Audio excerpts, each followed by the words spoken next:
Conexão Poder. Oferecimento Mobile Escritórios. Maior criatividade por metro quadrado. Residencial Vale das Palmeiras. Seu apartamento rápido, fácil e incrível. Tubarão Esportes. A força do esporte. Realce Persianas para os ambientes mais charmosos. E Titânia Telecom. Soluções para conectar negócios e pessoas. Bom, o Conexão Poder está recebendo hoje o secretário de Fazenda, o Rogério Galo, e em pauta assuntos polêmicos, como sempre, né, Rafael? Temos aí a crise institucional, crise do dinheiro, crise dos repasses, crise com os poderes. RGA, sai ou não sai, o TCE mandou brecar, mas o governo parece que quer pagar. Como é que vai ficar isso? Plano de demissão voluntária, né, que funciona? Será? Bom, fique com a gente, o Conexão está no ar. Participando comigo aqui o Rafael Souza, que é jornalista do site Repórter MT. Rogério Galo, secretário de Fazenda, obrigado pela sua presença aqui. Eu quero começar já com essa polêmica da RGA que permeou negativamente, na minha maneira de ver, todo o governo Pedro Táxi, desde o início dessa polêmica de RGA. E agora vem o Tribunal de Contas e dá um parecer meio que proibindo o governo de pagar a RGA por conta da lei de responsabilidade fiscal.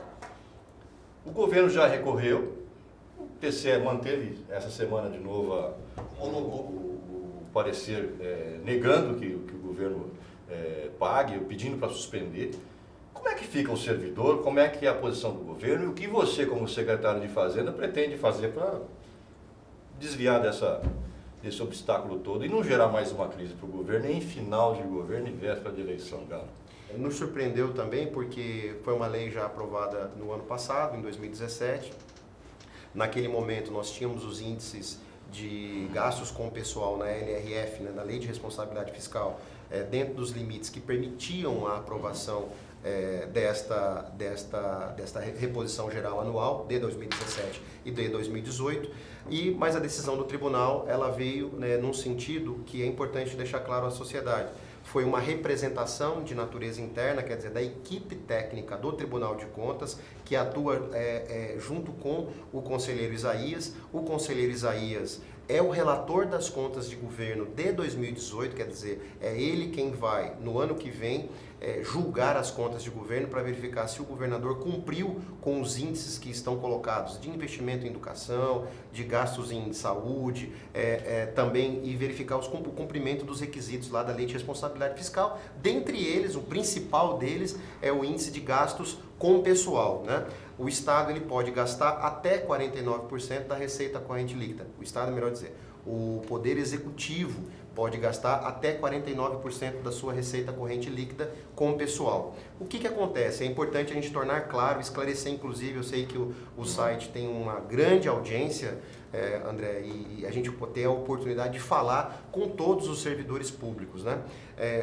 O TCE, numa resolução de consulta de 2015, ele colocou como requisito para verificar a receita corrente líquida e o gasto com o pessoal, ele retirou dos gastos com o pessoal o imposto de renda que é retido na fonte do servidor público. Então, se você tem um gasto lá vou colocar aqui em números absolutos, né, de 5 bilhões e você retira o imposto de renda que é incidente no salário do servidor público, no subsídio do servidor público, você gasta 4,5 bi. Então, você reduz isso. Quando você reduz, retirando o imposto de renda, melhora o teu índice de gastos com o pessoal. E foi isso que aconteceu. Foi uma manobra fiscal.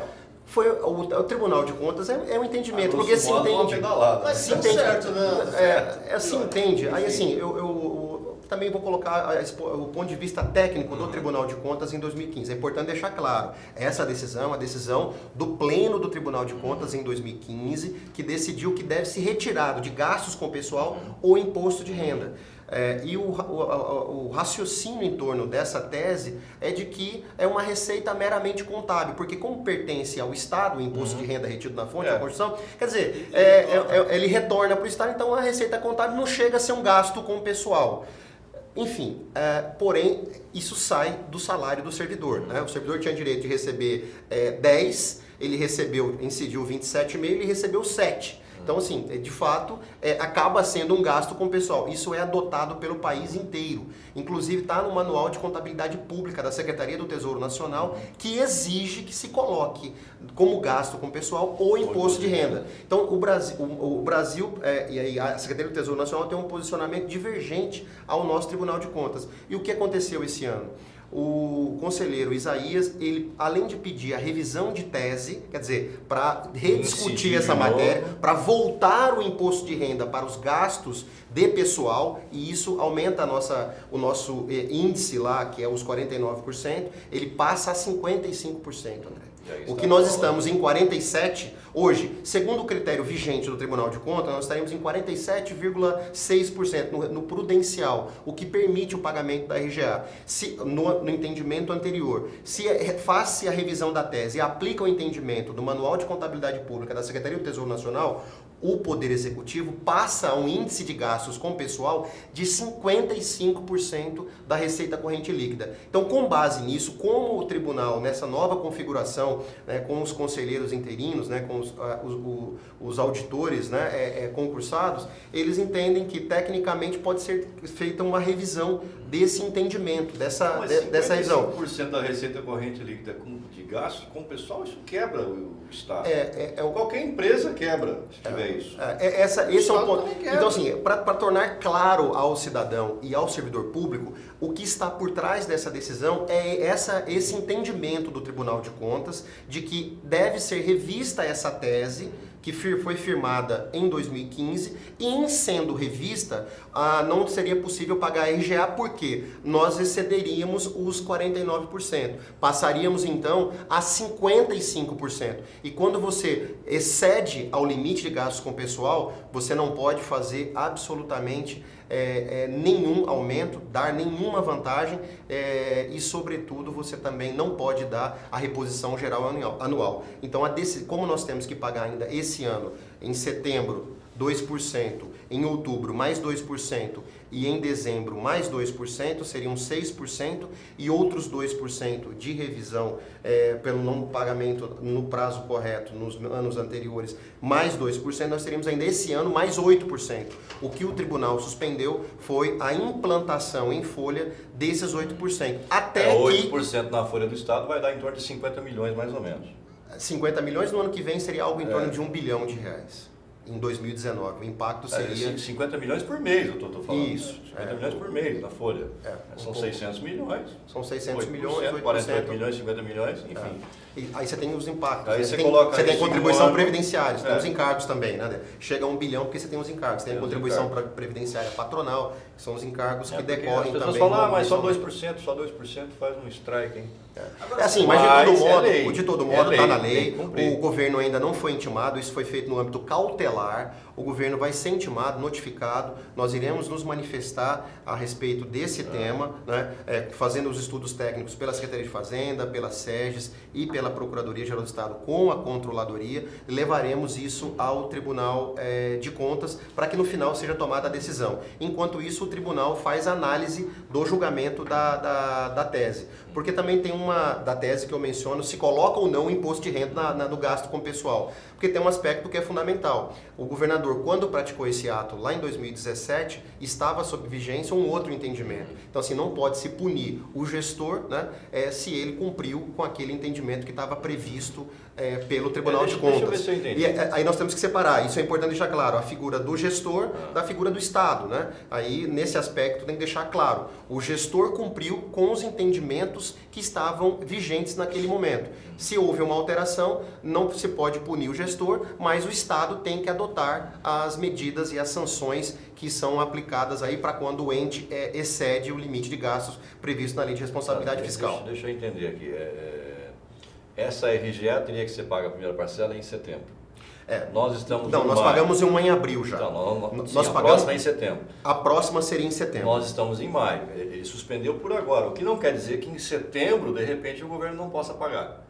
Porque a coisa pode mudar daqui para lá. Pode mudar, pode mudar, mas assim, uma diferença dessa, a gente teria que ter um crescimento da receita muito grande, André, para que nós tivéssemos um enquadramento abaixo de 49% nesse entendimento. Então, assim, nós teríamos que crescer de uma forma que nós não vemos espaços nesses 4 meses, para ser muito franco, nós temos que ser leais. Teria que crescer 5% a receita, Ou pelo menos, para poder do... pagar esses dois, talvez isso.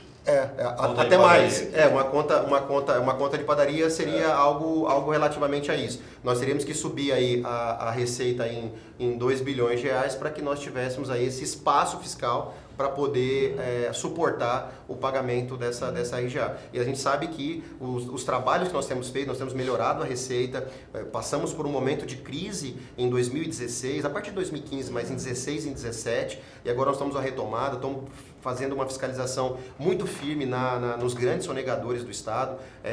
Vamos aí fazer operações, isso logo vai ser divulgado. E tem melhorado aí o perfil da arrecadação. Nos incentivos fiscais, nós não estamos renovando mais incentivos fiscais de empresas que devem para o Estado. É um absurdo, André, isso acontecia. Quer dizer, você renova um incentivo fiscal para o cara que deve para o Estado. Quer dizer, que conta é essa? Isso é como se você, numa sua empresa, o seu cliente não te pagou e você renova o crédito dele. Né? Quer dizer, você me paga primeiro, depois eu renovo. Então, assim, nós colocamos condicionantes de 180 dias para que as empresas... Foi renovado o incentivo, mas ela tem 180 dias para poder pagar o Estado. E nós temos, nesses 180 dias, que vencem, boa parte delas agora em setembro, outubro, nós já estamos em negociação com grandes empresas que também poderão fazer aí pagamentos e auxiliar nas contas públicas. Então, assim, nós estamos adotando as medidas do ponto de vista da receita. A preocupação que o Tribunal de Contas colocou de forma legítima, e é o seu papel constitucional, foi exatamente de colocar o entendimento da Secretaria do Tesouro Nacional. Em se colocando, nós teríamos estourado e aí não poderíamos pagar a RGA. E essa discussão que está colocada no âmbito técnico. É importante deixar claro. Esse ambiente não é um ambiente de politização. Essa não é. Secretária, de que o governo e o Tribunal de Contas estão agindo juntos para evitar o pagamento. Eu lhe faço uma pergunta logo na sequência. Caso o TCE autorize o pagamento da RGA, o governo tem dinheiro para pagar sem que possa atingir aí o salário dos servidores, ou seja, haver atraso no pagamento de salários? Nós temos dificuldades de caixa, Rafael, você não tenha dúvida, isso está evidente. Nós tivemos um crescimento muito grande de gastos com o pessoal, nós tivemos um crescimento de gastos previdenciários, quer dizer, o dinheiro de impostos hoje, em 2014, se gastava 400 milhões de reais de dinheiro que arrecada do cidadão para pagar aposentadorias do setor público em Mato Grosso. No ano passado já fechou em 1 bilhão e 100, André. E daqui a 2 anos essa conta será de 3 bilhões de reais. São os nossos impostos para pagar as aposentadorias do setor público. É uma conta preocupante. E não há o que fazer nisso, a não ser você achar fontes alternativas de financiamento. Porque alguém aqui vai defender que uma pessoa que trabalhou 30 anos não tenha direito de se aposentar? São as pessoas, os professores, sobretudo, que entraram na década de 80 num regime previdenciário que não tinha o equilíbrio atuarial e que agora estão se aposentando. É direito dessas pessoas se aposentarem. Porém, a conta fica para a atual geração, para a sociedade. Então, que pesa não é a desse professor que ganha salário mínimo. A aposentadoria que pesa no setor público é a dos balões que a gente sabe quem são. Isso, existem distorções, existem grandes aposentadorias. Não dá para o servidor público ganhar 200 mil por mês de aposentadoria. Não, tem desembargador recebendo isso, que a gente sabe. Isso eu estou falando apenas não dá. É isso que quebra a Previdência. Não é o salário do professorzinho que ganha R$ 1.200 por mês. Não é.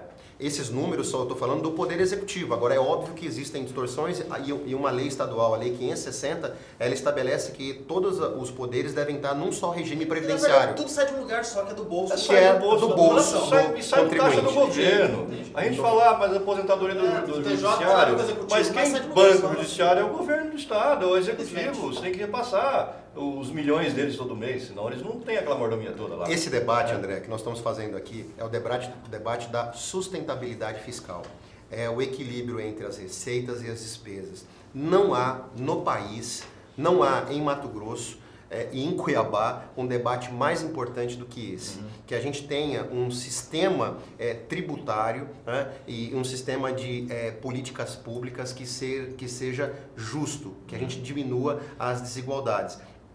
E na ponta, na questão do gasto público, de fato há uma preocupação grande, não é uma preocupação só em Mato Grosso, é uma preocupação nacional da expansão de gastos com o pessoal, é para isso que a lei de responsabilidade fiscal existe, para colocar limites, e de gastos com a Previdência. Isso são dois fatores que impactam. Nessa sua pergunta, Rafael, se teria dinheiro? Dinheiro, obviamente, para gastos obrigatórios, como é a folha de pagamento, nós temos que encontrar e fazer os pagamentos religiosamente em dia. Sim. Mas isso há prejuízo. Os recursos, eles são finitos. E nós temos inúmeras outras demandas. Você acaba sacrificando educação, saúde, segurança pública, né? Porque quando você expande gastos numa área, e se você não tem um aumento progressivo das receitas, e a gente sabe, André, que a base tributável da sociedade, ela está praticamente exaurida, sobretudo da classe média. É por isso que a gente está buscando... Quem paga a conta é a classe média. Quem paga, nós temos contas lá na Secretaria de Fazenda, que o espaço que nós temos para buscar na sonegação não é um espaço que nos permita resolver o problema do Estado. Paga a conta. Eu vou falar que você me contou isso sem saber ali na minha sala antes da gente começar a gravar essa entrevista. É descontado na fonte. É verdade. Você é assalariado, é descontado na fonte. O Rafael, a gente é assalariado, é descontado na fonte. Então a classe média paga. O barão do petróleo, o barão do café, o barão da... Sobre esse assunto... Sonega. Sobre esse assunto, o pobre é subsidiado com Bolsa Família, não paga. Quem paga é a classe média. Ou eu estou errado na minha conta? A conta de padaria Mas o pobre também paga. Né? Também paga quando ele compra o arroz dele, o feijão dele. Nós temos um sistema tributário absolutamente injusto e desigual, que fomenta a desigualdade. E não é um discurso socialista. Nós vivemos num país capitalista, né, de índole liberal, mas é um estado de bem-estar social. É um estado que visa garantir direitos às pessoas, que as pessoas tenham saúde, educação, segurança pública, enfim, né, tenham lazer. Mas o modelo de tributação do Brasil é um modelo que quase 60%, em torno de 55%, está focado no consumo. Quer dizer, quando você foca no consumo, você trata aquele que tem uma renda acima de 100 salários mínimos, quer dizer, quem ganha mais de 100 mil reais, igualmente quem ganha até 2 salários mínimos. Quer dizer, é aquilo que você disse, o cara que vai e compra uma lâmpada, né, no supermercado, a tributação que ele paga ali de ICMS é exatamente a mesma de quem tem uma renda, e essa pessoa ganha até 2 salários mínimos, é a mesma tributação de alíquota de ICMS de quem ganha mais de 100 mil reais. Quer dizer, no Brasil isso é uma distorção. Nós temos que partir para um modelo de tributação que enfoque mais a renda, mas assim, um perfil de criando mais faixas de tributação. Hoje, acima de quem ganha acima de R$ 5.500 no Brasil já é considerado tratado como rico. Porque R$ 5.500 acima você já é taxado em 27,5%. Quer dizer, e no Brasil você não tem a tributação... Salário não é renda, gente, pelo amor de Deus. E no Brasil você não tem a tributação também do patrimônio, né? Você tem, por exemplo, as grandes fortunas, é um imposto que foi criado em 1988 e até hoje não foi regulamentado. Então, assim, nós temos distorções que nos fazem chegar ao atual estado de coisas. Quer ver uma distorção? Você falou de Previdência, que é do Executivo. Pô, que mais distorção que ex-governador que assinou um decreto só porque era vice e receber a aposentadoria de 30, 40 mil reais como governador do Estado? Sim. A gente sabe quem são. E o Executivo paga. Quer dizer, o vice assumiu um dia, assinou um decreto e recebe a aposentadoria de 30 mil. Um deputado que assumiu lá as cadeiras de governador por 1 ou 2 dias, se ele quiser se aposentar depois do final do mandato, ele se aposenta como governador. Isso arrebenta a Previdência. Tem gente que mora no Mato Grosso do Sul e nós pagamos aqui o salário de ex-governador, da viúva do cara, enfim, porque tem que pagar daqui. Mato Grosso paga, é importante deixar claro, Mato Grosso paga por ano em torno de 30 a 35 milhões de reais para Mato Grosso do Sul. São servidores que eram de Mato Grosso, que ficaram lá e que Mato Grosso do Sul deveria ressarcir Mato Grosso e não ressarce. Inclusive, até um problema federativo, a Procuradoria-Geral do Estado teve que ingressar com uma ação no Supremo Tribunal Federal para cobrar o Estado vizinho para que ressarça Mato Grosso. Quer dizer, são muitas distorções. E aí são distorções que nós temos que corrigir, tanto na Receita, com esse modelo tributário que nós temos, que prioriza a tributação do consumo, mas isso não é feito pelo governador, isso é feito na Constituição da República, portanto é no Congresso Nacional. Inclusive, os fiscos estaduais e fisco federal, os sindicatos, eles têm uma proposta chamada Reforma Tributária Solidária, inclusive foi lançada hoje aqui em Mato Grosso, até antes de vir para cá, eu estava no lançamento lá no Tribunal de Contas, na escola do Tribunal de Contas, tratando desse tema. É um tema relevantíssimo, que nós temos no Brasil a regressividade. É o inverso da capacidade contributiva, quer dizer, quanto menos capacidade que você tem de contribuir, mais tributado você é. Né? E isso daí há uma distorção com o mundo. Né? Se você pegar os países da OCDE, que são os países industrializados, os países desenvolvidos, são os 34 países mais desenvolvidos do mundo, o Brasil está numa taxa vergonhosa, uma posição lá vergonhosa no ranking. Dos 34. É o 32º, num ranking de desigualdade, porque nós tributamos de forma equivocada. A gente torna os pobres mais pobres e achata ainda a classe média para torná-los mais pobres. Esse é o debate que deve ser feito no Brasil, que é você ter uma migração sobre a renda, mas criando faixas tais que aqueles que têm maior capacidade contributiva tenham a condição e sejam efetivamente tributados. Esse é um bom debate, mas não é um debate para 2018, né? Nesse Congresso Nacional que está agora já nas vésperas de uma eleição. Não é um debate, mas essa é uma discussão que deve ser encampada certamente no início de 2019 por um Congresso Nacional renovado. Então esse é um problema da Receita. Porque também na questão da Receita é importante deixar claro, esse número é um número estarrecedor, André. E Rafael, nós temos hoje no Brasil, dos 100% que é arrecadado, 72% fica com a União. Com os estados ficam 18% e 10% com os municípios. O estado, aí eu pergunto, na verdade, o município é o mais prejudicado. Quem faz políticas públicas? Saúde, educação, segurança pública, com 10, 11 mil policiais militares com viaturas, é o Estado. Quem faz assistência social? Os municípios. Quem presta serviços públicos são os entes federados, os estados e os municípios, que ficam com a menor fatia do bolo. Quer dizer, nós temos uma injustiça na tributação, que nós tributamos aqueles que menos têm, e nós temos depois uma injustiça na distribuição da receita, que fica com quem menos faz política pública, no caso é a União, que fica os recursos centralizados. Enfim, nós temos no Brasil um federalismo que tem que ser revisto, né? Um pacto federativo que tem que ser profundamente revisto. Propostas sobre isso existem, o que falta de fato é um amplo debate e a vontade de fazer... A nossa bancada lá em Brasília não é muito banana não, secretário? Não, eu creio que não. A nossa bancada é uma bancada combativa, na Lei Candir, esse é um tema importante. O senhor falou em Congresso renovado e tal, eu senti isso como uma crítica à nossa bancada. Quando eu falo é do conjunto do Congresso Nacional. Mas a nossa bancada é pequena e não combate. A nossa bancada, tanto no Senado, na Câmara é muito pequena, nós temos 8, né? Você pega São Paulo tem 5. São Paulo tem 70? 72, não sei. Então assim, há uma desproporcionalidade, obviamente decorrente do número de eleitores, mas de fato uma bancada dessa ela consegue travar qualquer pauta que não interesse ao Estado de São Paulo, por exemplo. Ou e a gente sabe, que atinja negativamente a São Paulo. Então assim, é um problema de fato do nosso sistema político e tributário. Mas quando eu falo de 2019, eu estou falando também do momento eleitoral que nós vivemos. Isso já não se encontra mais na agenda. Como que você vai discutir, fazer uma discussão que às vezes vai impactar setores da economia nacional ou setores da sociedade, se você está no momento de pedir votos? É mais nesse aspecto. O conjunto do Congresso Nacional, nesse momento, não está preocupado com reformas de tamanha envergadura, reformas estruturantes. E eu acho que nesse momento, eu estava na semana passada no Conselho Fazendário lá em Brasília, a discussão de um dos assessores do presidente Temer de fazer uma reforma tributária fatiada, pegando apenas a discussão do PIS/COFINS e do ICMS. Quer dizer, é você pegar o sistema tributário nacional, é você pegar um doente, né, em estado terminal e colocar 2 esparadrapos, né, e aplicar soro. Quer dizer, vai resolver o problema? Não resolve. O que nós temos que fazer, de fato, é uma reforma estruturante, profunda, no sistema, tanto no sistema tributário, modificando os nossos tributos, mas modificando de uma forma corajosa, né, tirando a tributação hoje do consumo, passando para a renda e taxando aqueles que mais oferem rendas, inclusive taxando lucros e dividendos.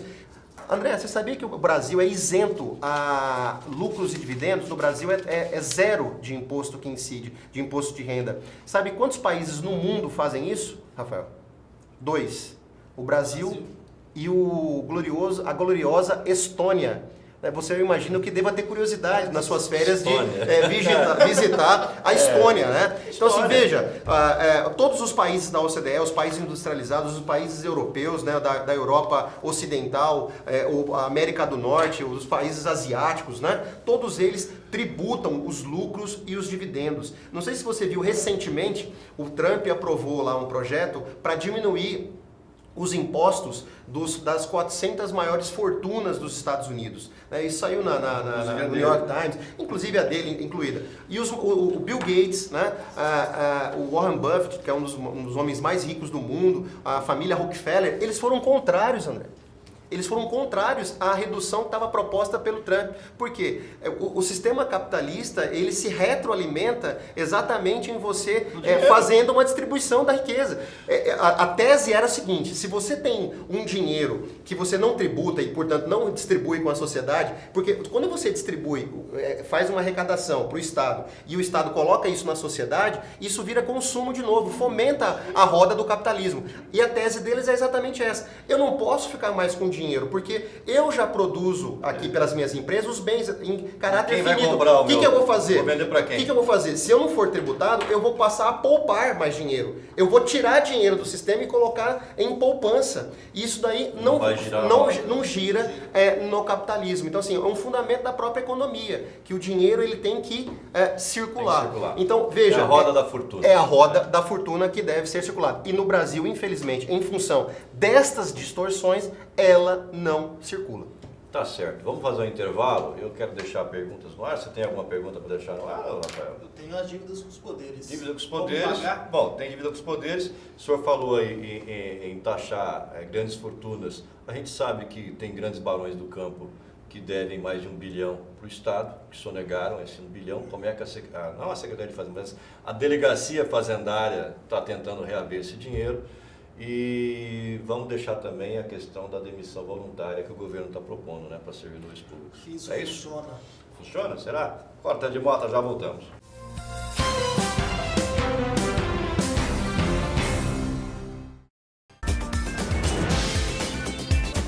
Bom, estamos de volta com Conexão Poder, recebendo o Rogério Galo, secretário de Fazenda. Deixamos no intervalo assuntos polêmicos no ar: demissão voluntária, quem são os barões do campo que estão devendo 1 bilhão para o governo do Estado, dívidas dos poderes, defensoria pública, enfim, vamos organizar essa bagunça.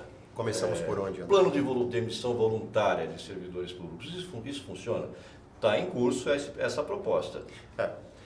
O PDV, inicialmente, é uma proposta que está avançando para as empresas, né, da administração indireta. Né?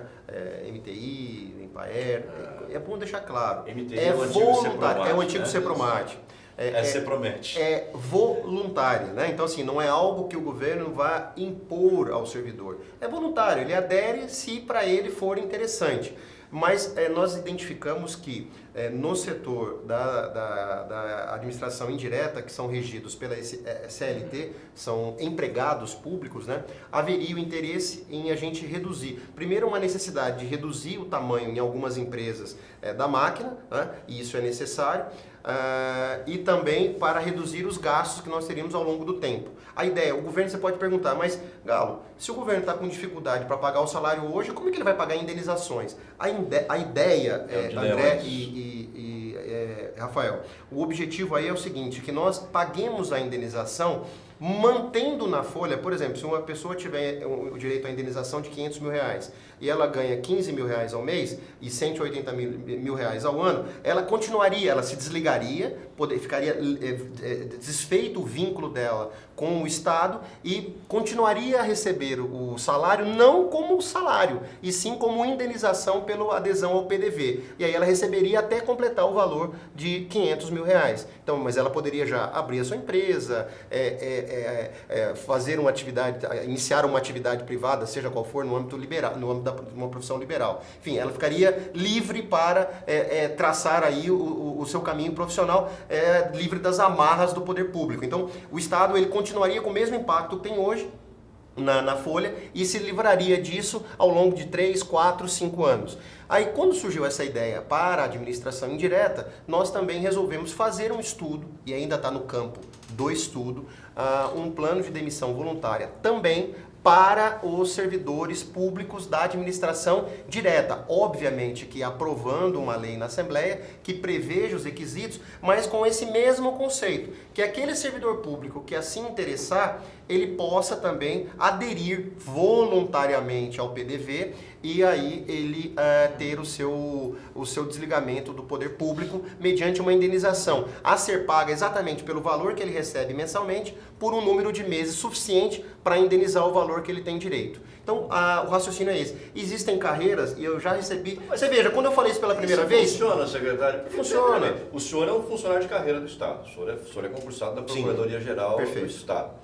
O senhor entraria numa situação dessa? O senhor abriria a mão do seu salário, do seu emprego? Eu avaliaria, André. Eu avaliaria. Integral. Aí isso obviamente... uma grana aí, de repente fica sem nada, você vê um color da vida, te toma tudo, você fica sem nada. André, no Brasil, até o passado é incerto. Isso é uma frase atribuída ao Pedro Malan. Né? Então a gente não sabe qual é ao futuro, então o nível de incerteza é absoluto. Né? Eu falei para você a dificuldade que a gente tem no regime previdenciário, algo que nos preocupa. E enalteço aqui a escolha do governador Pedro Táxi, escolheu um servidor de carreira da Secretaria de Fazenda para presidir o MTPrev. É o Wellington, né? É um servidor, é um ATE do Tesouro Estadual, muito competente, muito capacitado, demonstrando que nós temos que profissionalizar e apropriar o MTPrev para o servidor público, para que nós tenhamos condição de, no futuro, almejar uma aposentadoria. Preocupa. Daqui a 2 anos nós teremos 3 bilhões de reais, André, de rombo no MTPrev que tem que ser arcado por recursos do Estado, de impostos. Hoje são 2 bilhões. Hoje fechamos 1,1 bi. E, de novo, não é algo que o governo controle, é direito de aposentadoria. Então, há riscos para o futuro, e isso eu digo para a minha geração de servidor público e para as gerações que são posteriores à minha geração, eu já tenho 15 anos de serviço público, sobre as incertezas no futuro com relação à Previdência. Né? Então, são motivações que levam à demissão voluntária que a gente não consegue mensurar. Eu já recebi e-mail, né? Depois que eu comentei isso há um mês atrás aí na imprensa, e que nós estamos estudando isso, e-mails de uns 2 ou 3 e-mails de servidores públicos demonstrando interesse pelas motivações mais diferentes. Olha, uma pessoa que quer retornar para o seu estado de origem, tem 8 anos que mora aqui, não se adaptou e quer retornar. A gente sabe que no concurso público muitas pessoas vêm de fora, quer retornar e refazer a vida. São as motivações mais diversas. E às vezes tem servidores que não estão motivados aqui e não saem por esse motivo que você falou. E às vezes, se tiver um incentivo, né, de uma indenização a ser paga, como eu mencionei, pode ser que possa iniciar uma nova trajetória no setor privado ou em outra carreira. Mas assim, muito baixo para impactar. Nós não sabemos, esse é o ponto, Rafael. Nós não sabemos o quanto de ser servidor, ele não vai sair, pegar um dinheiro e querer abrir um negócio próprio. Não é. Assim, André, não são só essas a estabilidade. Eu avaliaria, de verdade. Até uma certa. Eu vi um comentário num desses sites, alguém perguntando, mas e o Galo aderiria? Eu digo com toda sinceridade, é algo que eu avaliaria, de verdade. É igual o Carrilli falou, se vier um caminhão de dinheiro eu vou. Eu avaliaria mesmo, de verdade. Se fosse algo que me motivasse. Né? É um sonho, é voluntário, não é algo que o Estado vá colocar. Mas assim, às vezes você tem um servidor que está desmotivado e quer ir a um novo desafio, por que não oferecer a esse servidor que está desmotivado uma oportunidade de se desligar? O público, né, André? Os desmotivados é levado por outros, né? Não trabalha, encosta isso acaba contaminando. Então, para ele é melhor ficar ali quietinho do jeito que está, do porque Por tem isso que que eu sair. falei. E a estabilidade, é importante deixar claro. começar. E a questão da estabilidade também é importante deixar claro, mesmo quando você estoure, isso foi até dito pelo conselheiro João Batista nessa discussão do RGA. Quando você estoura o limite de gastos com o pessoal, você tem algumas medidas que você tem que adotar. A mais drástica delas, inclusive, é fazer desligamento de servidores públicos efetivos. Isso está previsto na lei de responsabilidade fiscal e o conselheiro João Batista disse isso. Quer dizer, medidas drásticas mesmo. E nós temos um caminho e gera uma insegurança grande. Isso e nós temos... devia acabar mesmo, cara. A estabilidade... estabilidade a qualquer preço. Não devia ter. E a estabilidade está sendo discutida. Tem muito vagabundo no serviço público. Infelizmente. Com estabilidade. Não podemos generalizar, André, mas óbvio. Não falei que são todos. Tem muita gente que não quer nada. O cara passa no concurso, a primeira coisa que ele faz é parar de trabalhar. Eu já conheci muitos. Eu conheci um monte, eu trabalhei no governo. Não podemos generalizar, mas claro, em todos os setores a gente tem... Você não pode demitir esse cara, ele fica encostado tomando café o dia inteiro. E reclamando, enchendo o saco. E esse é o debate. Você não pode demitir o cara. E esse é o debate que é feito hoje. Né? Esse é o debate que é feito hoje no Congresso Nacional. Vai ter servidor para me xingar, vai me processa se quiser, não tô nem aí. Já tem uma PEC, é uma discussão que está muito viva no Congresso Nacional, e é por isso que eu sempre digo ao servidor público, o servidor público tem que ser cada vez mais eficiente, cada vez mais resolutivo, cada vez retornar ao cidadão aquilo que o cidadão nos dá, que é o nosso salário e a nossa estabilidade. Exato. E esse é um ponto fundamental, o nível de eficiência em cada área de atuação. Na Secretaria de Fazenda, melhorar a eficiência, melhorar atendimento ao contribuinte, facilitar a vida do contribuinte e arrecadar os tributos. Na Procuradoria, na Secretaria de Saúde, em todas as áreas. Por quê? Eu tenho certeza, se houver um nível de satisfação com os serviços públicos, não haverá quem defenda uma tese de quebra de estabilidade. Claro que não. Hoje, o que alimenta isso, de fato, infelizmente, é a relativa ineficiência. Óbvio que há responsabilidade também, muitas vezes, do Estado que não oferece as condições, né? Por problemas conjunturais. Mas também há muito que o servidor possa fazer para melhorar. Ele sabia a condição que tinha lá dentro. Nós podemos fazer mais. Arma na cabeça dele para ele fazer o que eu sempre digo, nós temos que nos automotivar. Eu escuto muitos dizendo isso.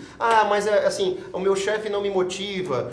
Nós temos que nos motivar, nos automotivar. O servidor público, dentro da sua competência, ele é responsável por fazer a diferença. Ainda que seja a menor ali da distribuição de responsabilidade.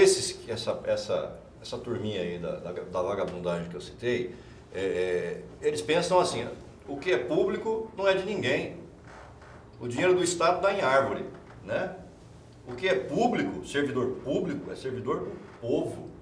E aí você vai num órgão público, o cara te atende com uma má vontade. O nome já diz, né? Servir. Sabe? Eu fui fazer um BO com meu filho aqui na delegacia do Verdão. Eu tinha 2 meninas lá para fazer o BO. Elas não olhavam para a cara da gente. Você vai lá fazer um BO é porque você teve um problema, você foi lesado de alguma forma. As meninas ficavam assim, com aquela cara de mosca morta. Como é que pode ser policial uma pessoa assim? Como é que você faz? Na hora que você busca uma ajuda numa delegacia, a pessoa te trata como se você fosse lixo. Aí, mas a minha condição aqui não é legal. Não é legal, pede conta e vai embora. Não fica maltratando a vítima de algum acidente, de algum furto, de algum estelionato que foi lá buscar ajuda. Aí, André, é importante também vincular.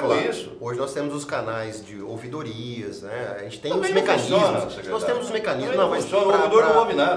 Entra no ouvido e sai no outro. Não, André, assim, isso tem levado indicadores. Se a gente não monitorar isso, isso passa despercebido. É a subnotificação.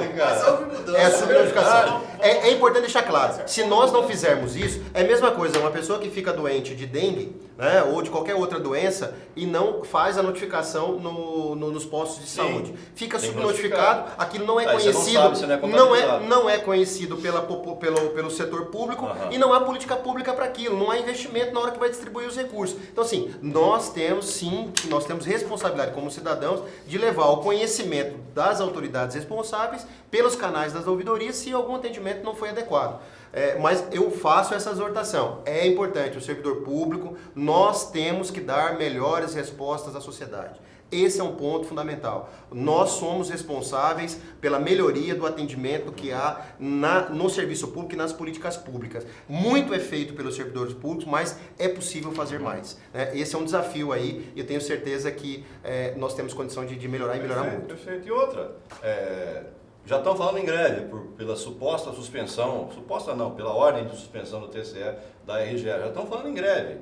Quer dizer, o grande parte do servidor, aí eu coloco sindicalistas, na verdade, eles acham que ele serve ao governador, ele não serve ao Estado. Quer dizer, ele faz uma greve para prejudicar o governo, mas ele prejudica a população, não é o governo. E é importante o deixar governo não claro. vai acabar, a população é que vai ser prejudicada. Essa discussão da RGA, André, só para a gente fechar esse assunto mesmo, a gente está falando O de governo servidor está público. trabalhando com a possibilidade de greve já agora? Nós não conversamos ainda com meses. o fórum sindical, com os representantes do fórum sindical, mas assim, qualquer deflagração nesse sentido, ela é antecipada, assodada e desnecessária. É um debate técnico que está sendo feito no âmbito do Tribunal de Contas do Estado.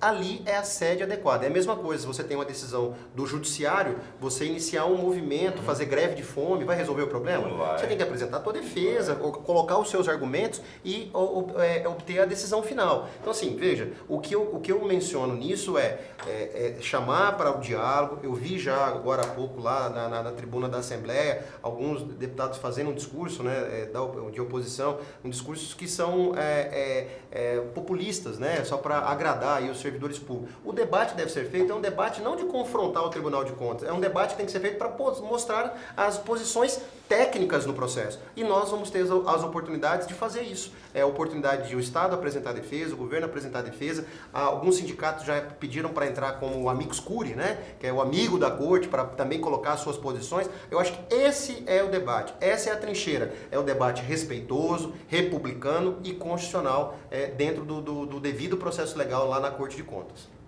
Bom, secretário, vamos falar de dívida então?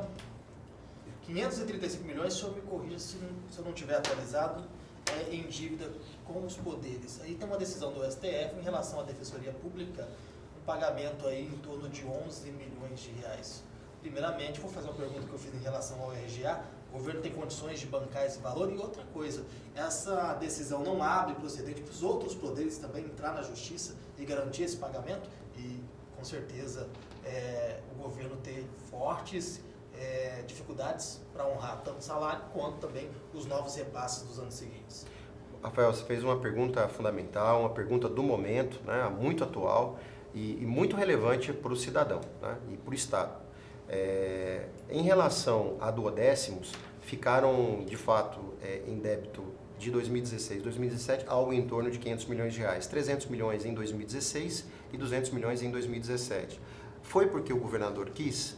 Claro que não, né? O governador, naquele momento, um momento de severa crise, de redução de repasses federais para o Estado, em que a economia, né, o PIB em 2016, em 2017, em 2015 e 2016 caíram 3,5%, quer dizer, a economia nacional afundou 7%, nós tivemos, de fato, um problema de receita. Então, nós não conseguimos cumprir com a lei, ou com o que estava previsto na lei orçamentária em relação aos poderes. Mas o Estado fez os aportes necessários para manter os poderes em funcionamento. No ano passado, dos 100% que estava previsto de repasse para os poderes, o governo repassou quase 90%. Ficaram 10% para fora, que não foi possível. Mas isso foi, o Estado acumulou dinheiro? Esse é um ponto fundamental. O Estado tem reservas? Tem poupança? Não tem. As contas do Poder Executivo estão à vista. Nós terminamos o ano em déficit. O Estado não sobrou recursos. Então, quer dizer, nós fizemos o que com os recursos? E isso o governador tem sido muito claro. Nós socorremos a saúde, nós socorremos a educação, nós socorremos a segurança pública, que, imagina, André, se nós não tivéssemos feito os investimentos que eram necessários na segurança pública e foram aumentados os investimentos de 2015 para 2016, o governador Pedro Táxi aumentou em 500 milhões de reais os investimentos em segurança. Nós estaremos vivendo aqui um Rio de Janeiro, um Rio Grande do Norte, com crimes aí à rua, crimes em mão armada, mortes, homicídios. Nós não estaríamos conseguindo combater o Comando Vermelho com efetividade como a gente tem conseguido combater o Comando Vermelho, e isso se deve à estruturação dos setores de inteligência das nossas polícias, né? Então, vejam, foram feitos naquele momento o necessário, que foi fazer as distribuições adequadas dos recursos do Estado, que são finitos. Todas as secretarias e os poderes arcaram com um ano difícil, ficaram sem receber. A decisão, isso para deixar claro que não houve por parte do governador um ato voluntário e deliberado, eu não vou pagar porque eu não tenho interesse em fazer os repasses. Foi por conta da absoluta necessidade financeira de socorrer também outras ações que são também tão relevantes quanto os poderes para o cidadão. Então esse é o primeiro ponto. Em relação à decisão do Supremo, respeitamos a decisão da ministra Rosa Weber. O problema que ela nos coloca, e é isso que nós vamos expor a ela e a procuradora Gabriela, a doutora Gabriela, expôs isso inclusive já publicamente, nós vamos levar lá uma alternativa de conciliação, de composição. Porque o Estado, não posso, eu como ali chefe da Secretaria de Fazenda e o governador como chefe do Poder Executivo, fazer o repasse integral de 2017 para a Defensoria e deixar os demais poderes para trás.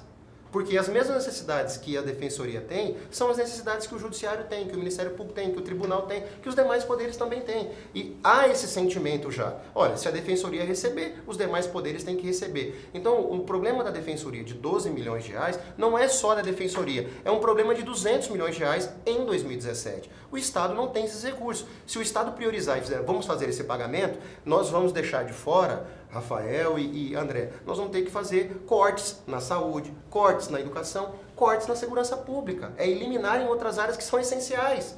E esse é o debate que tem que ser feito. Isso eu estou falando em relação a 2017, que é uma conta de 200 milhões que a ministra disse que teria que pagar de forma imediata à Defensoria apenas. Nós vamos expor a ministra que, se nós pagarmos a Defensoria, nós vamos ter que pagar os demais pelo princípio da isonomia. Eles estão na mesma situação fática, tem que ter o mesmo tratamento. Então, é um problema que foi gerado a partir da decisão. Nós vamos expor tecnicamente isso e com todo o respeito à sua excelência. Independente disso, nós estamos fazendo um diálogo institucional com o defensor-geral Silvio e com os demais poderes. É importante deixar claro, 2018, desde quando eu assumi, em 18 de janeiro de 2018, nós temos mantido absolutamente em dia o custeio, né, a todo dia 23, inclusive hoje, 23 de maio, nós estamos repassando 57 milhões de reais aos poderes para o custeio dos seus respectivos serviços, e também no dia 30 até o dia 2 de cada mês, quer dizer, antes do pagamento da nossa folha, da folha do Poder Executivo, nós fazemos também o repasse da folha do poder, dos poderes, em torno de 150 milhões de reais. Portanto, isso está acontecendo absolutamente em dia, Rafael. Nós não temos nenhum problema em 2018. Então, nesse aspecto que nós gostaríamos de deixar claro, exortar aí o diálogo dos chefes dos demais poderes, respeitando a independência deles, para que nós mantenhamos 2018 sem nenhum atraso, para que a gente chegue no final de 2018 sem nenhum débito, mas que 2017 e 2016 a gente trate como está na PEC de gasto, a emenda constitucional 81, que é pagar por meio do excesso de arrecadação. Sem polemizar, não queremos polêmica com a Defensoria e com nenhum poder e nenhum órgão autônomo. O que nós queremos é dialogar para que a gente fique numa estabilidade institucional. Não há nada mais ruim para a sociedade do que quando os poderes entram em choque, entram em colisão. Isso demonstra uma desarmonia que acaba afetando o ambiente negocial. Né? Ah, mas eu quero polemizar, né? Para que a Defensoria precisa de 200 milhões? Não é só a Defensoria, né? Os 200 milhões, da Defensoria que ficou 200 milhões, é o débito de 2017 de todos os poderes. Ah, de todos os poderes. Isso, a Defensoria, o que ficou sem receber... Qual é a parte da Defensoria? A Defensoria foram 12 milhões de reais no ano passado. 12 milhões no ano passado ficaram para trás. E em janeiro a gente fez um aporte, inclusive. Nós pagamos 5 milhões para a Defensoria relativamente a 2017. Ficou claro agora. Né? Ficou claro. 200 milhões seria um uma coisa que não está clara para mim, eu quero que o senhor responda daqui a pouco, depois do intervalo, para o Edmota me matar lá em Nova Mutum. Quem são os barões do campo que devem 1 bilhão para o governo? O senhor sabe disso. Corta, Edmota.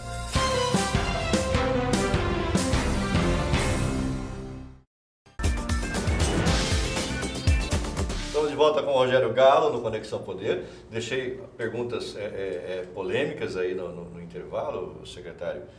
Quem são os barões do campo que devem 1 bilhão para o governo? E como é que o governo vai fazer para receber isso? Eu sei que está sob sigilo na delegacia fazendária, mas o que é que o senhor pode falar sobre esse assunto?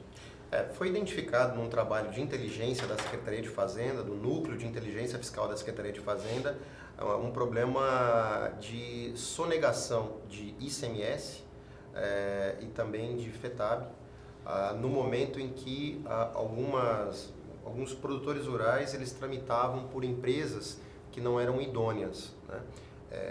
E essas empresas emitiam notas em volumes muito grandes para outras empresas e aí chegavam as esmagadoras de soja no final para fazer as operações. Quer dizer, esse é um caminho que levaria à constituição de créditos de ICMS para ser lavrados contra o Estado e o Estado arrecadar menos, né? Passando então por empresas fantasmas. Teve um dia que uma empresa emitia uma nota fiscal eletrônica, hoje, André, hoje aqui do computador, uma empresa, uma suposta cerealista, ela apertava o botão, a cada 1 minuto ela emitia uma nota fiscal de caminhões com 50 toneladas. Né? Imagina, é como se ela tivesse um armazém que permitisse que a cada minuto saísse dali um caminhão com 50 toneladas de soja. Esse até do Porto de Santos. Né? Ela ia para uma outra empresa que depois ia para a empresa aqui dentro do estado. Quer dizer, eles faziam uma movimentação fictícia da soja dentro do estado. Na verdade, a soja saía de um estabelecimento rural, né, e ia diretamente para a esmagadora. Nós estamos estudando exatamente isso, a investigação diz isso. Então, óbvio, é uma investigação que está sob sigilo. Mas ele emitia nota e não pagava o imposto? Não destacava o imposto. Ele emitia nota, como é uma empresa fantasma, não tem lastro, não tem patrimônio. Entendi. Constituía um crédito que depois não seria nunca passível de ser cobrado pelo Estado. E aí, como é que faz? Exatamente, nós estamos desmantelando para colocar os reais beneficiários como responsáveis pelo pagamento do tributo, que aí seriam exatamente aqueles que se beneficiaram dessa fraude. Né?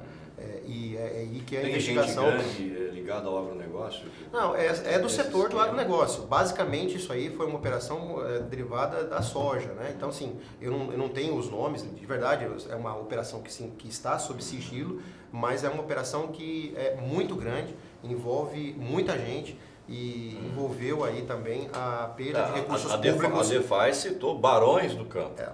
Então não é o pequenininho, o Zé das Couves lá de são Jaciara as operações que fez isso não. Foram barões aí. São operações com que a gente grande... sabe mais ou menos quem são. São operações com grande volume de soja. Então, assim, obviamente são pessoas que têm uma grande produção. Né? Mas, enfim, a gente não... Tem ainda aquele lance do cara se beneficiar da Lei Candir, vendendo material aqui dentro mesmo e jogando como se tivesse sido exportado.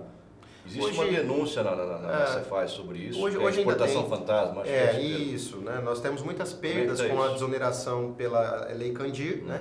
E, ao mesmo tempo, nós não temos aí, em algumas situações, nós temos exportações simuladas. O cara diz que vai mandar para a China, para a Holanda, vende aqui dentro e não paga ICMS, não paga ICMS. Assim, nós estamos apertando muito esses controles, né? Fazendo um cruzamento de dados no Siscomex, né, no Sistema de Comércio Exterior, e também um trabalho agora no Porto de Paranaguá, no Porto de Santos, no Porto de Belém, para que nós tenhamos ali o cruzamento exatamente daquele soja que foi efetivamente embarcado. Então, isso tende a diminuir, mas infelizmente ainda ocorre. Tá? Mas nós estamos adotando ali essas providências de fazer cruzamento, e isso tem melhorado bastante, mas ainda de modo... Pegando o gancho da Lei Candir, só um minutinho, Rafael, pegando o gancho da Lei Candir, só para não perder aqui o fio da meada, o senhor coordena a cobrança da dívida que a União tem com o Estado. Quanto a União deve para o Estado? Olha, só para o Estado de Mato Grosso, nos 20 anos... É verdade que são 54 bilhões. O Estado perdeu de arrecadar em 20 anos 54 bilhões de reais. Não teria problema algum. Em 20 anos, nesses 20 anos, nós fomos ressarcidos pela União em 5 bilhões. Então, assim, nós temos em torno de 49 bilhões de reais de efetiva perda. Quer dizer, a União fez uma promessa ao Estado quando editou a Lei Candir. É importante deixar claro, por que teve a Lei Candir lá na origem? Vocês vão lembrar, 94, 95, a Lei Candir de 96. Os produtos semi-elaborados, os produtos primários, né, as commodities, a soja, milho, naquele momento elas eram tributadas. Como o dólar ficou forte, o real ficou forte frente ao dólar, a paridade 1 por 1 arrebentou com a exportação. Então, para poder exportar... E a nossa balança comercial, quando você tem o real forte, você importa muito e exporta pouco. Então a balança comercial ficou negativa. Para melhorar a balança comercial, e isso aí favorece a União, que são as contas públicas da União, reservas internacionais de dólar que a União fica, né?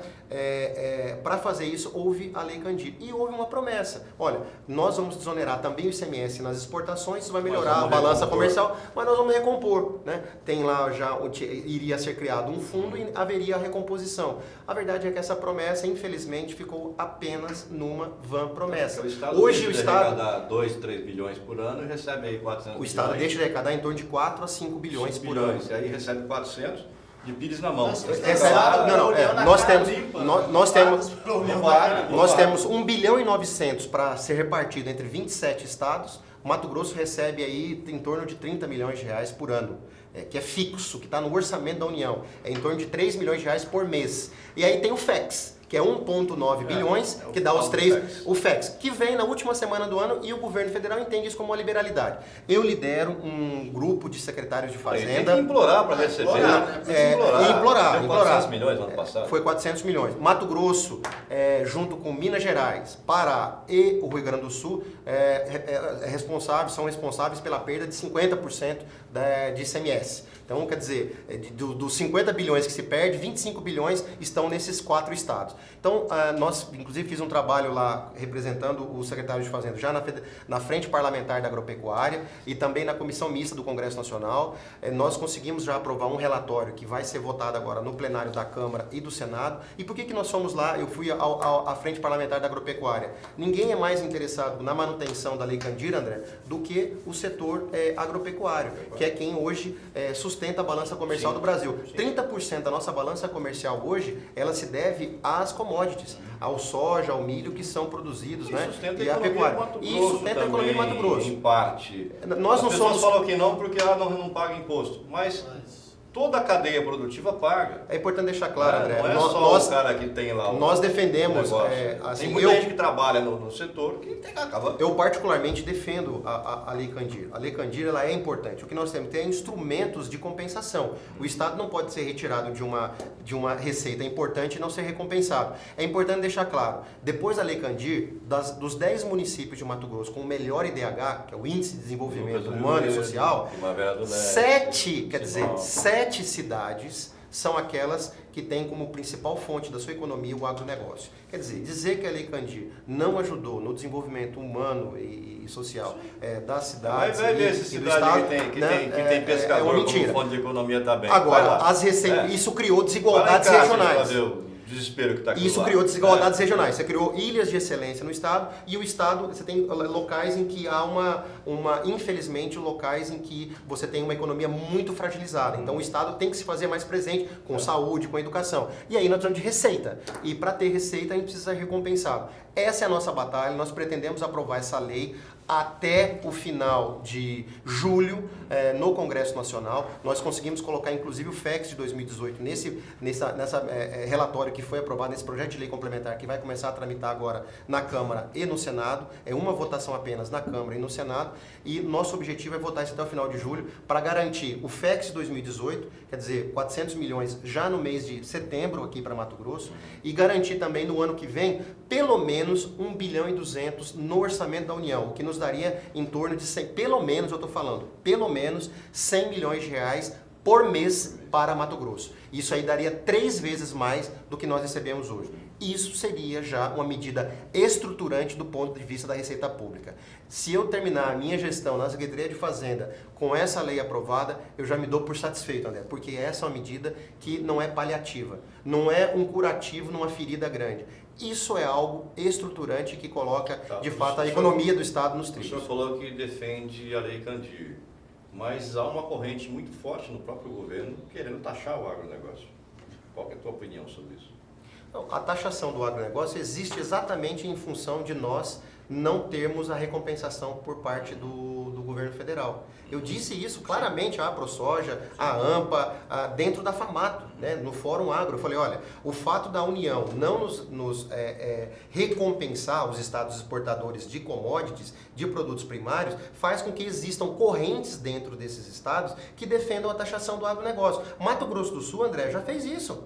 Mato Grosso do Sul hoje, se você é um produtor rural lá e se você produz 5 mil toneladas de soja, você só pode exportar 2.500 toneladas. 50% você tem que tributar. Mato Grosso do Sul já tem isso. Pará já tem por causa disso. Há uma PEC no Pará do senador Flecha Ribeiro que extingue com a Lei Candir, voltando à taxação. Quer dizer, mas por que esses movimentos existem nesses estados? Porque a União não nos recompensa. E é por isso que eu fui ao encontro da Frente Parlamentar da Agropecuária para exortar o apoio deles. São 200 deputados e 30 senadores que a FPA tem. Né? Assim, que eles congregam com apego ali à causa ruralista.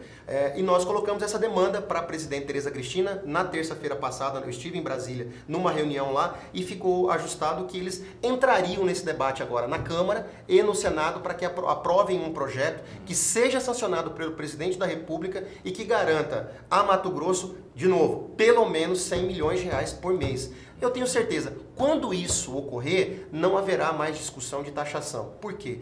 Eu defendo que você tendo esses setores desonerados e sendo ressarcido pela União, você tem condição, de fato, do Estado continuar a crescer, a sua economia continuar a desenvolver. Porque aí sim nós temos que agregar valor à cadeia do agronegócio. Sim. Nós temos que ter montadoras de implementos de máquinas agrícolas aqui. E aí sim nós vamos ter uma cadeia que sustente essas exportações. Porque hoje o que acontece? Nós compramos máquinas em outros estados, pagamos ICMS para outros estados, e importamos fertilizantes de outros países e de outros estados e não fabricamos nada daqui. E isso não agrega valor aqui. Não agrega valor aqui, não geramos emprego aqui, não geramos renda aqui, não geramos tributação aqui. Então, quer dizer, qual é o primeiro passo? É manter a Lei Candir, sermos ressarcidos pela União, conforme está no projeto de lei que foi encaminhado agora ao plenário da Câmara. E o terceiro ponto é agregar valor à cadeia do agronegócio. E aí sim nós temos uma industrialização decorrente do problema. Não é exportar o soja. Nós podemos exportar o soja, podemos exportar o óleo de soja, podemos exportar o farelo, mas o que nós temos que fazer? Vamos colocar aqui máquinas, uma fábrica da John Deere, uma montadora da John Deere, da New Holland, dessas grandes empresas aí do setor do agro, de fertilizantes, enfim, agora no biodiesel. Não temos estrada, não temos energia, não temos porcaria nenhuma nesse estado. Esse é o ponto, esse é o grande debate que nós temos que fazer. Esse é o Mato Grosso para os próximos 10 anos, André. Esse é o debate que deve ser feito. Mas no momento emergencial, nós precisamos da regulamentação da Lei Candir. Faço aqui um convite de novo, né, aqui a sociedade organizada entre nesse debate, que os setores produtivos entrem nesse debate e, sobretudo, que a classe política, a nossa bancada federal, né, se sensibilize e está sensibilizada com esse tema para que a gente aprove isso o mais rápido possível. Tá bom. Mais perguntas, Rafael? Eu tinha uma pergunta. Se encerrar aqui, senão nós vamos ser xingados daqui a pouco. Vai lá. Era rapidinho, era uma pergunta em relação aos poderes. Sem pensar em reeleição do governador, há possibilidade dessa dívida com os poderes de 535 milhões atualmente ficar aí para uma próxima gestão? Nós criamos uma regra, geração, Rafael, quem sabe? Rafael, nós criamos uma regra, foi criada em consenso uma regra de pagamento desse passivo, que 2016, 2017. 2016, 20% do excesso de arrecadação, quer dizer, aquilo que se arrecadar mais do que está previsto na lei orçamentária, vai para pagar, amortizar esses valores com os poderes de 2016. E 2017, 10% do excesso de arrecadação. Quer dizer, tudo que houver de excesso, 30% vai para os poderes para amortizar essa dívida com eles de 2016 e 2017. Você dizer, para eu pagar 500 milhões de reais, eu teria que arrecadar, o Estado teria que arrecadar a mais do que está previsto nesse ano, 2 bilhões de reais. Para dar 30% em cima de 2 bi, daria os 600 milhões que daria.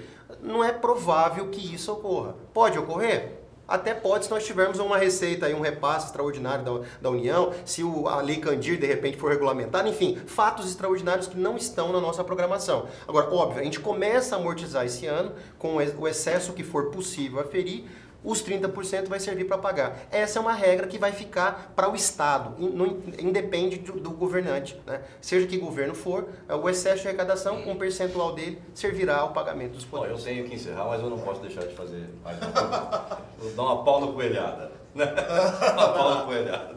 Vou sair de perder um pouquinho, porque vai ser brava essa pergunta. A pergunta do Rafael, na verdade. O senhor trabalhou na gestão do Mauro Mendes na Prefeitura de Cuiabá. E agora o senhor trabalha com o Pedro Táxi na gestão do governo do estado. O André até levantou ali para me dar uma porrada. Fica aí, André. A pergunta é a seguinte: o Mauro está ensaiando uma candidatura e, segundo as pesquisas que a gente tem visto, o Mauro até lidera em relação ao governador Pedro Táxi.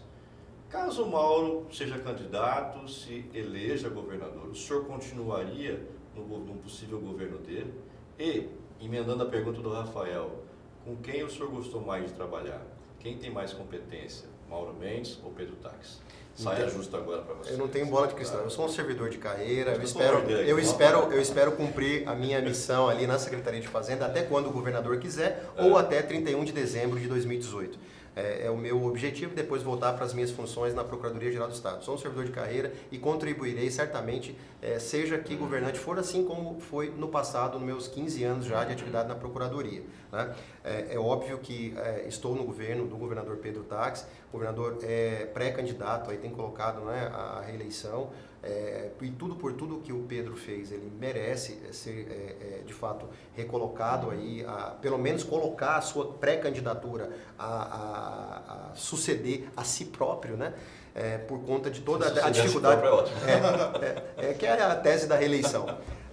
Mas, de fato, no caso do governador Pedro Taques, eu imagino que ele tenha as condições de se colocar para uma eventual reeleição em função das dificuldades que pegou e de como ele entregou e de todas as entregas que foram feitas. Não cabe aqui na pergunta, no resumo final, para fazer toda essa avaliação, mas é algo que, numa reeleição, é isso, é você fazer uma aferição do que foi feito, se aquela pessoa merece ou não continuar. Né? Esse é um debate que será feito com a sociedade e eu tenho certeza que o governador mostrará que tem condições de continuar governando. Esse é um ponto. Em relação ao comparativo, e ainda trabalho em relação a Mauro e Pedro, eu ainda trabalho numa linha otimista, né, de que haja a possibilidade de composição do Democratas com o PSDB e que tenhamos aí uma chapa muito forte para continuar governando Mato Grosso. Né? É importante deixar claro, o Democratas esteve e está com a atual gestão desde o seu início. Foi um aliado. Foi um aliado de primeira hora. Mas no campo, governador de estelionatário. No campo político, aí pegou pesado. No campo político, a gente nunca pode dizer, né? Acho que era Magalhães Rosa que diria, enfim, um político mineiro dizia que a política são como as nuvens, né? Você olha, está de um jeito, daí a pouco você olha, está de outro. Então, é muito dinâmico e a gente espera que seja feito aquilo que seja melhor para Mato Grosso. Mas em relação, então assim, eu espero ainda, acredito ainda nessa tese da composição. Quem é o melhor secretário? Os dois são experiências, para mim eu tive uma experiência incrível com o Mauro, assim como estou tendo com o governador Pedro Taques. São dois, eu citava aqui em off para o Rafael, que os dois são absolutamente técnicos, né? Então, respeitam na tomada de decisão política discricionária a orientação técnica. E isso, tanto o Mauro fez uma gestão em nível de excelência em Cuiabá, porque ele respeitava muito as opiniões do seu grupo técnico e com a sensibilidade política que lhe era inerente, quer dizer, deu um destino bom aí à cidade e as avaliações demonstram isso. Óbvio que o governador Pedro Taques pegou um cenário econômico mais difícil, mais bicudo, em 16 e 17, com impeachment de um presidente da República, enfim, um cenário difícil, mas também é algo que é alguém, um gestor que, como líder, respeita o servidor público e respeita as orientações. São duas pessoas que eu tenho o prazer de trabalhar, André. Isso eu digo com toda sinceridade. Então, Mato Grosso está bem servido de líderes políticos. Dá uma caneca para ele. Vou dar uma caneca para ele. Dá você a caneca para ele. Pronto. Caneca do Conexão Poder. Acho que é a terceira já. Me disseram que eu tenho que devolver, né? A próxima vez eu venho, entrego e devolvo. É um presente da Tubarão Esportes, do Conexão Poder. O senhor mais um. Já dá para servir para as visitas também. Vou lá, você faz. Essa tá lá. Vai tomar um café comigo. E é tributada essa caneca, tá? É tributada. Tributada? Tem a nota fiscal. E só como última fala aqui, logo nós teremos a semelhança da nota fiscal paulista, nós vamos ter a nota fiscal mato-grossense, em que nós poderemos ajudar a fiscalização da Secretaria de Fazenda. É um projeto de lei que deve ser encaminhado aí nos próximos dias da Assembleia, algo que vai contribuir também na melhoria da nossa arrecadação e vai ajudar aquele bom contribuinte e bom cidadão, aquele que pede a nota fiscal, que isso vai gerar prêmios e tal, enfim, isso a gente vai divulgar. Estou dando aqui um furo. Que nem a gente brinca, vai ser que nem a gente brinca com os corintianos, então vai CPF na nota? Vai ser assim aqui? CPF na nota. Vai ser assim? Tá certo. Obrigado, secretário. Eu que agradeço, André. Boa muito obrigado. Obrigado, Ademar Andreola, assessor Obrigado. de imprensa aqui do secretário. Grande parmeirista, Ademar Andreola. A grande virtude dele é essa. É parmeirista, eu também sou parmeirista. Enfim, né? Tamo junto aí, viu, Ademar? Tamo junto. Gente, obrigado pela audiência. Tô nessa câmera? Obrigado pela audiência. Até a próxima entrevista. Tchau. Conexão Poder. Oferecimento Mobile Escritórios. Maior criatividade por metro quadrado. Residencial Vale das Palmeiras. Seu apartamento rápido, fácil e incrível. Tubarão Esportes. A força do esporte. Realce Persianas para os ambientes mais charmosos. E Titânia Telecom. Soluções para conectar negócios e pessoas.